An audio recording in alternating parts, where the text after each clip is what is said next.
I walked into the small, dimly lit examination room, clipboard in hand, my heart beating just a bit faster than usual. It wasn't my first time assisting with a patient's exam, but something about this particular assignment made me feel a little off balance. As a nurse at a busy downtown clinic, I'd seen just about everything, but what was about to unfold with Mr. Warren wasn't something I'd ever prepared for. He was a quiet man in his early 50s and usually kept to himself. He came in for routine blood pressure and cardiac checks, nothing unusual. I had assisted him before, but today felt different from the moment I stepped into the room.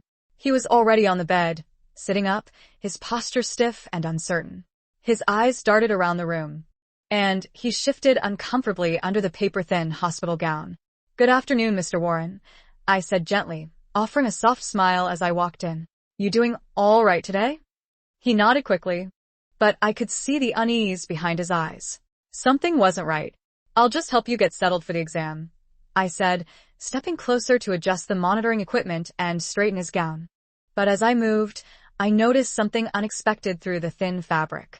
My gaze involuntarily dropped, catching the unmistakable shape beneath the folds of the gown. I froze for a second. Then my face flushed, and I quickly looked away, reminding myself to stay professional. I was a nurse. I'd been trained for awkward situations.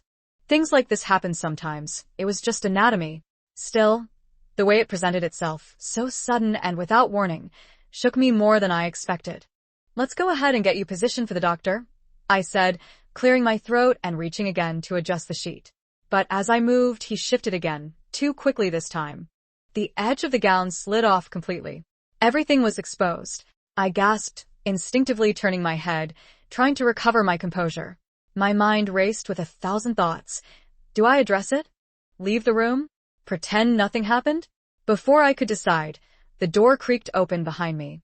"Oh, sorry. Didn't mean to interrupt," came a voice, another nurse, poking her head inside. She blinked once, clearly sensing something was off, then retreated quickly, pulling the door shut again. I turned back to Mr. Warren, who now looked mortified. He hurriedly tried to cover himself, but I could still feel the tension hanging thick in the air. His face was flushed, and he stared down at his lap, avoiding eye contact. "I'm really sorry about that," he mumbled. I took a breath, trying to regain control. "It's okay. Let's just get you ready for your exam, all right?" As I turned to grab some new linens and supplies, I suddenly felt his hand brush against mine. I froze again. It was light, almost accidental, but something about the way it lingered made me question whether it was truly a mistake or an unspoken signal. My skin prickled, and for a moment I stood completely still, uncertain how to respond. My professional instinct told me to ignore it, move on, but my gut told me to be careful. Just then, the door opened again. This time it was Dr. Anders, completely unaware of what had just taken place. "Everything all right in here?" he asked cheerfully, flipping through the patient chart as he entered. "Yes, doctor," I said quickly, stepping aside. "Mr. Warren's ready." I didn't look back. I needed to get out of the room. As the doctor began his routine questions, I quietly exited, my pulse still racing. The door clicked shut behind me, but the discomfort remained. Later that afternoon, as I was making my usual rounds and catching up on chart updates, my phone buzzed with a message from the front desk. "Mr. Warren has asked specifically for Nurse Jenna for tomorrow's follow-up." I stared at the message, my stomach twisting. Why me? Had I done something wrong? Was it just because I had seen something I wasn't meant to? Or had something deeper started to take root? The next day came faster than I expected. I found myself standing in front of Mr. Warren's room again, taking a deep breath before knocking. I told myself to stay calm, professional, detached. But when the door opened and our eyes met, the unease returned instantly. This time, he smiled, but it wasn't the shy, embarrassed expression from the day before. It was different, more confident, controlled. "I've been thinking about you," he said softly. My heart skipped before I forced a light chuckle. "Let's just focus on your checkup, Mr. Warren," I said firmly, trying to keep the conversation on track. But even as I moved toward his foreline, my thoughts raced. Something wasn't right here. And deep down, I had the uneasy feeling that this was just the beginning. The next morning, I walked into the clinic determined to keep my distance. The previous day had left me unsettled. I kept reminding myself that I was overthinking it, that maybe Mr. Warren was just awkward and embarrassed, and I was letting it all get to my head. But then I remembered his request. He had specifically asked for me again. And that smile, that wasn't in my imagination. I kept busy with other patients, handling morning vitals and paperwork. But around 10 a.m., the front desk buzzed me again. Mr. Warren is ready in exam room 3. He's asked for you specifically. My stomach flipped. I grabbed my chart and squared my shoulders. This time, I wouldn't let anything feel unclear. I'd be direct. Distant if necessary. Just get through it. When I walked into the room, Mr. Warren was sitting upright, dressed in a hospital gown again. He looked relaxed, too relaxed. His hands were folded in his lap, and his expression was unreadable. Good morning. I greeted him, trying to keep things brisk. Let's get you prepped. He smiled at me again. That same unsettling confidence in his eyes. I'm glad it's you. I paused. Let's focus on your care today. He didn't say anything more as I approached. Adjusting his foretubing and checking the monitor. I kept my movements clinical, careful not to linger. But as I leaned slightly to adjust the cuff on his arm, he spoke again soft. Almost conspiratorial. I've been thinking about you. My jaw clenched. Mr. Warren, I'm here to assist with your care, not engage in personal conversation. He didn't react much. Just smiled like he had expected that response. His eyes followed my movements with unsettling focus. Suddenly, the door opened. I nearly jumped, relieved to see someone else step inside. But my relief was short-lived. It wasn't the doctor. It was a woman, mid-40s, sharp features, well-dressed but not in scrubs. She stepped in with purpose, her gaze scanning the room. Her eyes locked onto me, then shifted to Mr. Warren. Her voice was calm, but tight. Am I interrupting something? Mr. Warren's expression faltered just slightly. No, not at all. I straightened up, heart pounding. I was just finishing up. I'll leave you two alone. I slipped past her and out into the hallway before she could say anything more. As the door closed behind me, I exhaled sharply. The woman's face was still vivid in my mind, her piercing eyes, her controlled tone. That was his wife. I didn't need confirmation to know it. And she knew. Or, at least, she suspected something. Back at the nurse's station, I tried to push the encounter out of my head. But I couldn't stop thinking about the look she gave me. Like, she had seen something in that room she wasn't supposed to. And I wasn't sure if I had just walked away from something dangerous or something humiliating. Later that afternoon, I was organizing files when another message came in. Mr. Warren has asked for you again tomorrow. Wants you to assist during the follow-up exam. I stared at the screen, stunned. I had to put a stop to this. I approached the lead nurse, Dana, and asked if someone else could be assigned to Mr. Warren for the next day. He seems a little too comfortable, I said carefully. I'd prefer some space. Dana frowned. We're a little short tomorrow, but I'll see what I can do. I didn't feel reassured. The next day arrived faster than I wanted it to. I checked the roster. My name was still next to Warren's. I took a deep breath and prepared myself. This time, I wasn't just going in as a nurse. I was going in with boundaries. And I was ready to make those clear. When I entered the room, he was already waiting. This time, the air felt different. He wasn't smirking. He wasn't relaxed. He was staring out the window, hands clenched on his lap. I wanted to talk to you, he said quietly, not turning around. I didn't move past the doorway. About what? He slowly turned his head, meeting my eyes. About what happened before. I stayed where I was, keeping my voice calm. I'm here to assist with your care, Mr. Warren. If you have something else to discuss, it should be with administration. He shook his head slowly. You don't have to pretend. I know you felt it too. I felt a chill creep down my spine. I think you've misunderstood, I said firmly. Whatever you think happened didn't happen. He leaned forward slightly. You didn't walk away the first time. Just then, the door creaked open again. It wasn't the doctor. It was her, his wife. She stepped in quietly, eyes immediately sweeping across the room, landing on me and then on him. What's going on here? She asked coolly. I took a step back. I was just leaving. As I walked past her and out the door, I felt her gaze following me, sharp as glass. In the hallway, I took a breath I hadn't realized I was holding. Something was deeply wrong, and I had a terrible feeling this wasn't over. The rest of that shift felt like I was walking through fog. Every time I passed the hallway near exam room 3, I tensed, expecting Mr. Warren, or worse, his wife, to reappear. I kept my head down, focusing on charts, vitals, and patient check-ins, doing my best to pretend the unease wasn't lingering just beneath the surface. But it was. I couldn't stop thinking about the way he looked at me, the words he'd said, or the chilling calm in his wife's voice when she walked in and asked what was going on. It didn't help that I kept getting the same notification on my work tablet, Mr. Warren has requested you for his next visit. It was like a shadow I couldn't shake. By the end of the day, I was exhausted. I clocked out and headed toward the staff exit, eager to leave the building and breathe some fresh air. But just as I rounded the corner, I saw him. Mr. Warren was standing by the double doors, coat on, waiting. I froze mid-step. I just wanted to talk, he said, his voice lower, more casual, like we were two friends meeting after work. I glanced around. A few nurses were still walking past the nurses' station, but no one seemed to notice. Mr. Warren, this isn't appropriate. He stepped closer. You don't have to be scared of me. I'm not scared. I lied. But I am uncomfortable. You've crossed a line.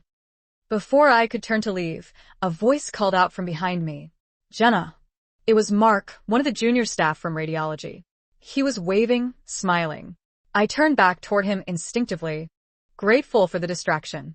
By the time I turned around again, Mr. Warren had already stepped back, his face unreadable. Another time, then, he murmured. I left without saying a word. The next day, I told Dana again I needed someone else to take over Mr. Warren's care. She promised to see what she could do, but with our tight staffing, I wasn't optimistic. I avoided his hallway entirely, filling in wherever else I could, trying to reclaim a sense of normalcy. That afternoon, during a quick break in the staff room, I received a message on my tablet. Patient Warren requesting Nurse Jenna. Urgent. My stomach turned. I almost deleted it, almost ignored it, but I didn't. Instead, I grabbed my badge, straightened my scrubs, and made my way back to room 3. If he tried anything again, I was going to shut it down immediately. When I entered the room, I expected him to start speaking right away. He didn't. Mr. Warren was sitting on the edge of the bed, staring out the window again, his face more serious than before. I need to speak with you, he said, not looking at me. I kept my tone neutral. About your care? No. About what happened? I stayed near the door. Mr. Warren, I've already explained. He turned, cutting me off. You think you're the only one confused? I blinked. Caught off guard. I don't want to play games, he said, rising slowly to his feet. But you can't deny there's something here. You haven't told anyone. That means something. That means I'm trying to keep things professional, I snapped. He stepped closer, but I held my ground. Then, in a flash, he reached out and grabbed my wrist. Don't, I said, pulling my arm away immediately. He gave a faint smile. You're not going to tell anyone, are you? Because you know how this will look. That's when the door creaked again. And standing just outside, partially in shadow, was his wife. She had been there long enough to hear something. Her expression was cold, impossibly unreadable. She didn't say a word, just stared. I backed away quickly, slipping out of the room without another glance at either of them. My heart was pounding so hard it hurt. I didn't know what Mrs. Warren had heard. I didn't know what she believed. But I knew something had changed. Later that evening, just as I was about to leave the clinic for good that night, I spotted her again, Mrs. Warren, waiting at the front desk. I need a word, she said curtly, her voice low but direct. I hesitated, but nodded. She led me into a small and used office down the hall. The moment the door closed, she turned to face me, arms crossed. I know what you've been doing with my husband. My heart dropped. No, ma'am, it's not what you think. Don't lie, she snapped. I've seen the way he looks at you, the way you respond. I've done nothing inappropriate, I said, trying to stay calm. You're not the first, she said coldly, but you can be the last. And with that, she left the room. I stood there alone, the air heavy around me. The lines had blurred. The rules had changed. And whatever this was, it wasn't over. The next few days passed in a blur of stress and caution.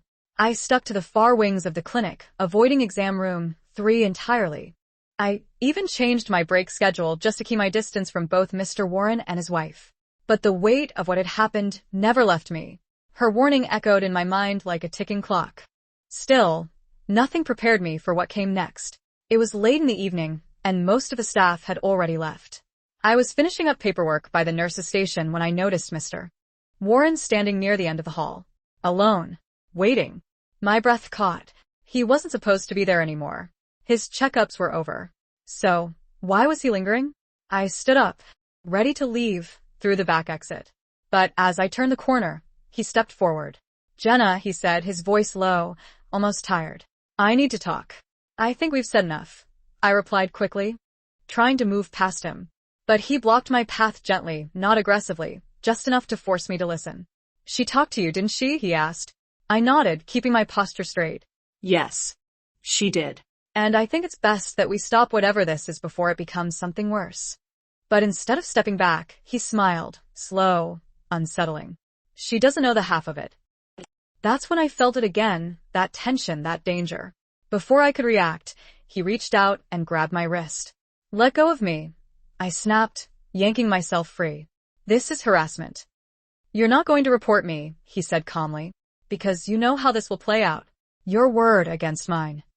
My mouth opened to respond, but I stopped, because standing behind him, just outside the hallway shadows, was his wife. She had heard everything. The hallway was suddenly cold. Silent.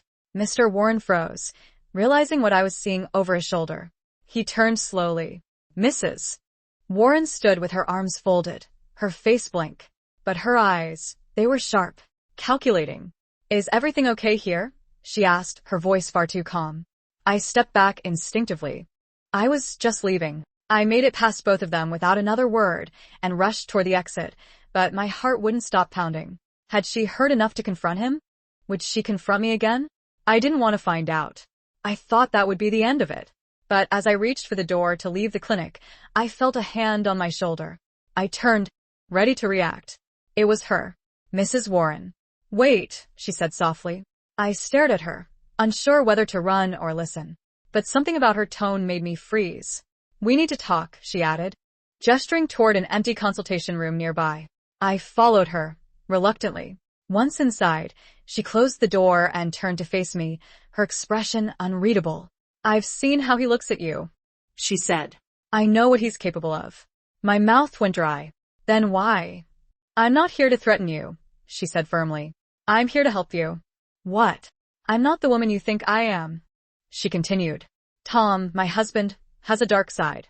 He manipulates people, especially women. I've seen him do it before. I've let it slide until now. I stayed silent. She pulled out a folder from her handbag and handed it to me. Inside were photos, documents, messages, things that painted a picture of someone I never expected. He's been doing this for years, she said. Not just nurses, colleagues, neighbors, even a family friend. My hands trembled as I flipped through the contents. You see, she said, her voice suddenly calm again. This isn't just about you or me. It's about power. And he's not going to stop unless someone forces him to. I looked up. Why tell me all this? She reached back into her bag and pulled out a small silver key. Because I want you to help me expose him. What? You already have one foot in the fire, she said. So, why not burn it down? I felt dizzy, the room spinning slightly. Was she serious? Was this a trap? Or was she truly done playing the role of the perfect wife? Before I could answer, she opened the door. Think about it, she said as she walked out. But don't take too long. He's already planning his next move. I was left standing there, folder in hand, key in the other, trapped in something deeper and darker than I'd ever imagined. And now I had to decide, walk away and pretend none of this ever happened, or stay and become part of whatever came next. Thank you for listening to this episode's story. Don't forget to subscribe and check out more content to discover the many fascinating shades of life.